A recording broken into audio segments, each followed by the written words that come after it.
Le lac Volta au Ghana est le plus grand lac artificiel du monde en termes de superficie et l'activiste Yvette Tété le parcourt sur toute sa longueur dans le cadre de sa traversée à la nage du fleuve Volta qui s'étend sur près de 500 km.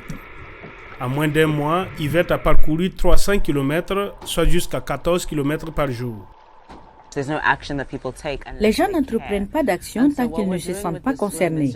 Et donc, ce que nous faisons avec la nage, c'est les amener simplement à expérimenter ce qu'ils ressentent en étant dans cette région absolument incroyable du Ghana et de leur montrer que cela vaut la peine d'attirer notre attention sur l'espace pour s'assurer que nous préservons la beauté.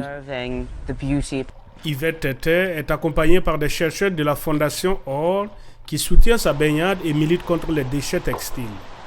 Il recueille des échantillons d'eau et d'air tout au long du parcours afin d'étudier les causes de la pollution de l'eau. Le Ghana importe environ 15 millions de vêtements de seconde main chaque semaine, mais l'Institut Tony Blair pour le changement mondial affirme qu'environ 40% d'entre eux finissent dans des décharges, puis dans l'eau. Le nombre de tentacules de vêtements sur les plages et les plans d'eau a augmenté au fil du temps. Maintenant, les microfibres et les produits chimiques de ces vêtements, ces articles de vêtements qui envahissent les plages, s'infiltrent dans l'eau et finissent par polluer l'eau pour les communautés qui vivent à l'intérieur et autour des plans d'eau.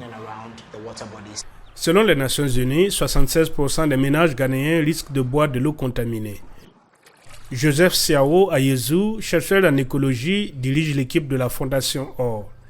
Il explique que l'équipe espère que ces recherches amèneront les fabricants de vêtements à être tenus responsables des déchets expédiés au Ghana et que cela se fera par le biais d'un système connu sous le nom de responsabilité élargie du producteur ou REP.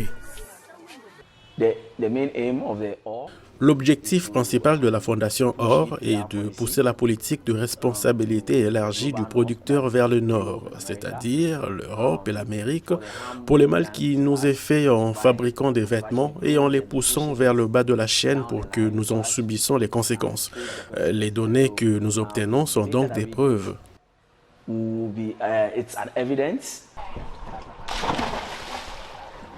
Yvette Tété espère qu'à la fin de sa natation, elle pourra inspirer d'autres personnes à protéger l'environnement, une brasse à la fois.